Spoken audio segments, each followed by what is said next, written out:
all of these rumors started going around about like Sony is buying CDPR, right? Everybody was talking about it. It's like, oh my God, they're going to buy CDPR. And then Cyberpunk 2 is going to be exclusive to PlayStation 5 or PlayStation 6. And then The Witcher 4 is going to be exclusive and it's going to be amazing.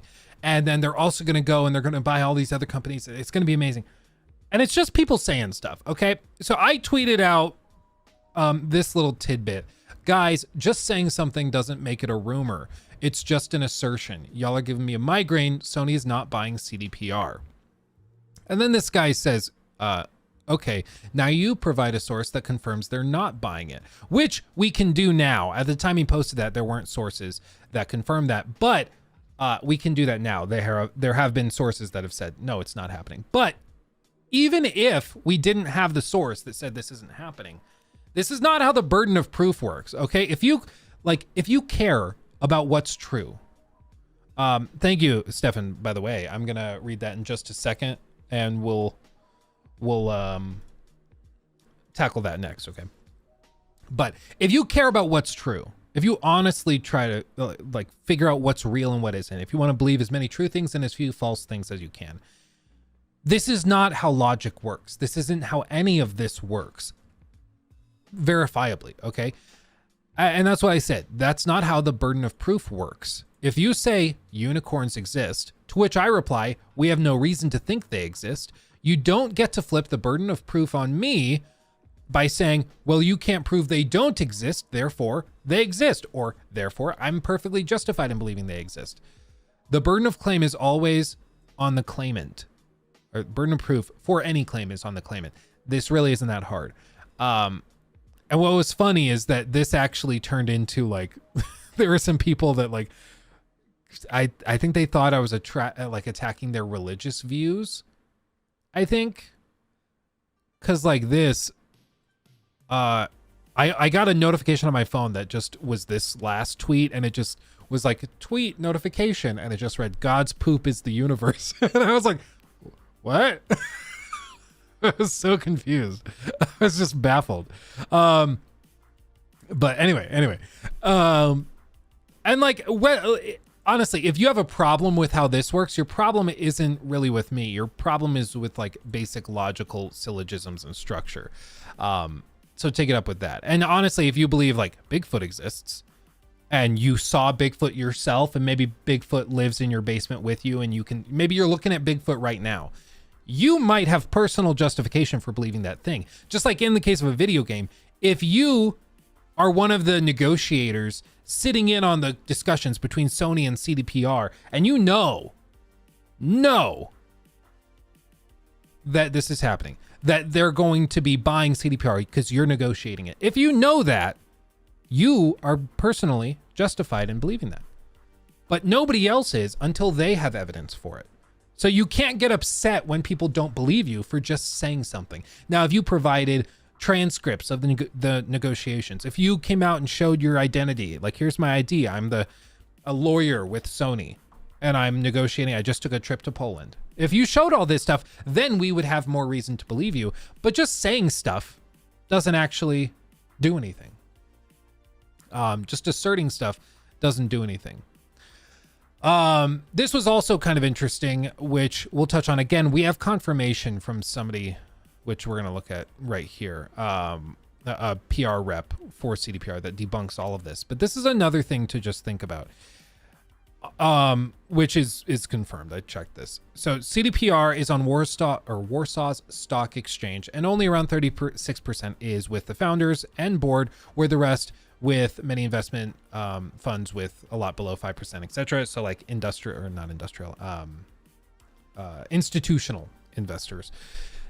This is not any insider info, just information that's publicly available. And this is what we saw. Like if you look up the stock, like here, you can see it's in Warsaw delayed price.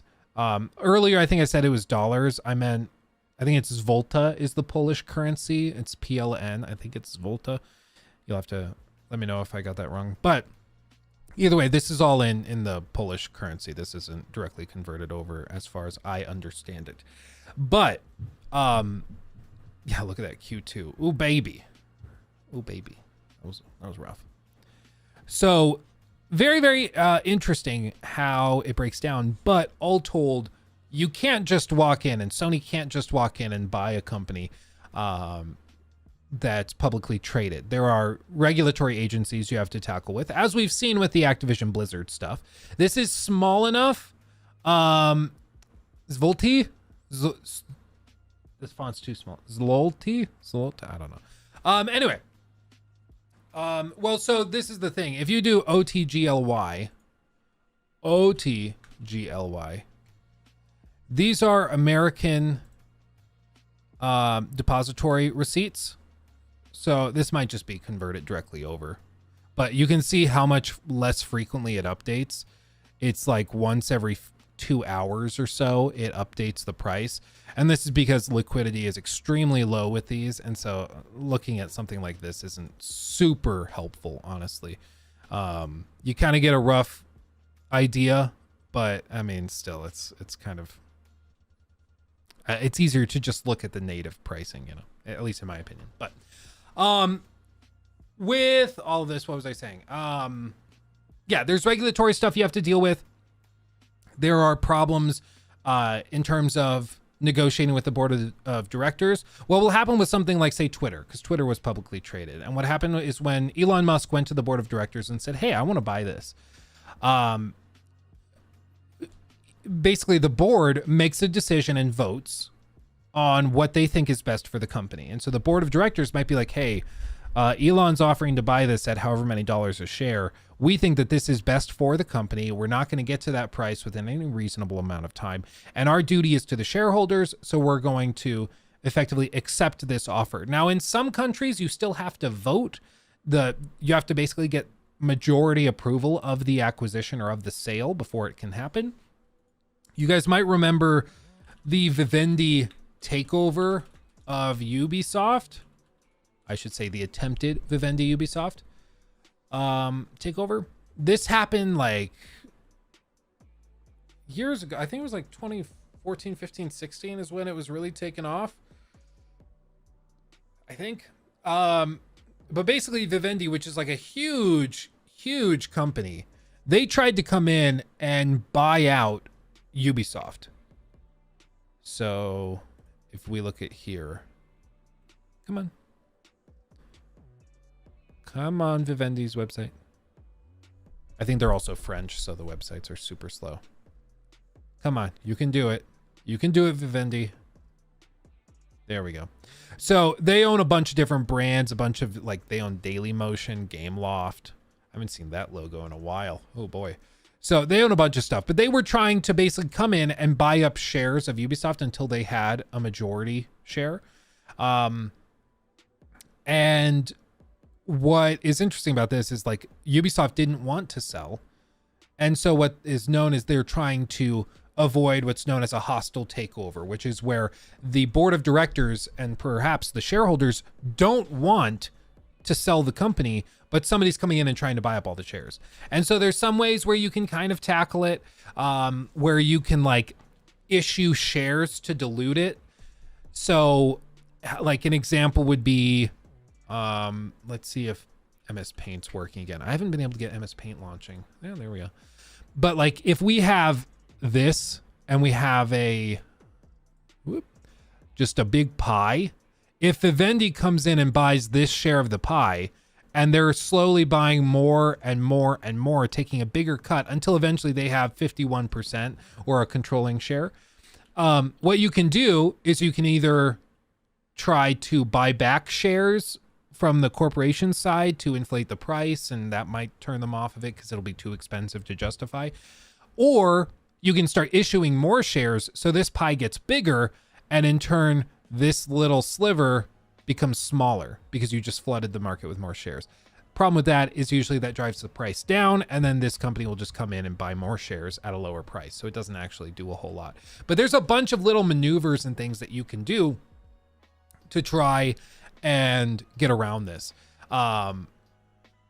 So, like, you can see they eventually had to come to an agreement, which is just crazy. But basically to The agreement right here. The sale netted a capital gain of 220 million euros, roughly 250-ish million dollars. Vivendi said it's no longer a Ubisoft shareholder and it's maintaining its commitment to refrain from purchasing Ubisoft shares for a period of 5 years.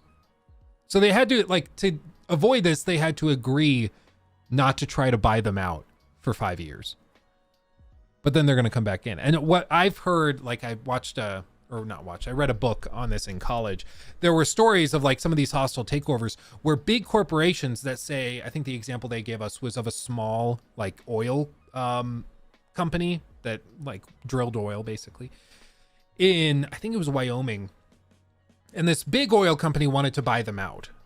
And so what they did is they came in and they built like 100 little LLCs and little bitty companies that were basically just shell companies that they then used to go and buy shares of this oil company. Again, I think it was in Wyoming. I might be wrong there, but buy little bits of this. And because it was all splintered across all of these different companies owned by one big company, but it was splintered across all of these, it got past the board of directors and the people that worked at the company for a little bit further until they basically couldn't avoid the takeover anymore. So it was a very hostile takeover. So these people came in, this big corporation created all these companies and was able to kind of secretly buy up little bitty shares of this oil company until eventually they could just kind of combine all of it under the parent company and then collectively vote to sell the company to this big oil company. So it can get dirty in corporate America when hostile takeovers are involved, but I don't think Sony has the capital to do something like that. Okay. I just don't think so. Because in order to do a hostile takeover like that, you pretty much always need cash because you have to actually go and buy shares. Like you can't do that how some companies do acquisitions, which like Linus talked about this, for example. Linus from Linus Tech Tips was just offered $100 million for his company. And how they broke it down, it wasn't $100 million cash. I believe he said it was 60 million cash, 40 million in stock that from the company that was buying them.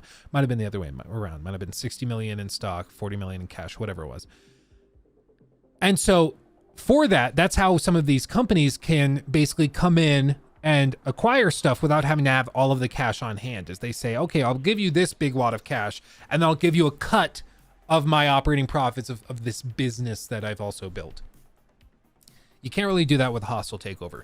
Honestly, the only way that a company like Sony could probably take over a company like CDPR or other big publishers and developers is with a hybrid payment structure, like with a mix of cash and a mix of stock, which honestly not many companies are going to take because Sony has had a bit of a rough ride the last little bit. As you can see, they're not exactly on the up and up. They've had some trouble. And a lot of it's just because Sony's a lot bigger than just their video game sector. Sony has a camera business. Sony has an insurance business in Japan that they're thinking about selling. They have a ton of different irons in the fire. And so it's not as simple as just looking, well, but God of War did well. Why didn't their stock explode? It's more elaborate than that. But anyway, they seem to have a very competent management team. They have actual net operating cash flow. 2019 over $1 trillion. 2020 about $1.5 trillion. 21 it dropped. I mean, they're sitting on some cash, but this is nowhere near. This is usually in thousands. Do they have it? The note? So in this case, this would be like, no, all values are in JPY millions. Okay, so this, we need to convert it. So 1.8 billion Japanese yen converts to roughly 13 million. Which is a little, oh no, it's in millions. I gotta add another 3. So it's a little better. A lot better. I don't know. All told, it's just, I don't see this compared to like the magnitude of like Microsoft. You look at Microsoft's financials and it's just mean. Like they make everybody else look stupid. So all told, I mean, it's just Microsoft is sitting on piles of money. Like they said, this is in USD million. So 104,757. So that's what, $104 billion? That's crazy. So whenever it's like, oh yeah, Sony could definitely take them on. I mean, they might be sitting on like 12 million equivalent in cash or cash equivalents, but like you're talking about different worlds. Okay, it's just another planet. He took my thing.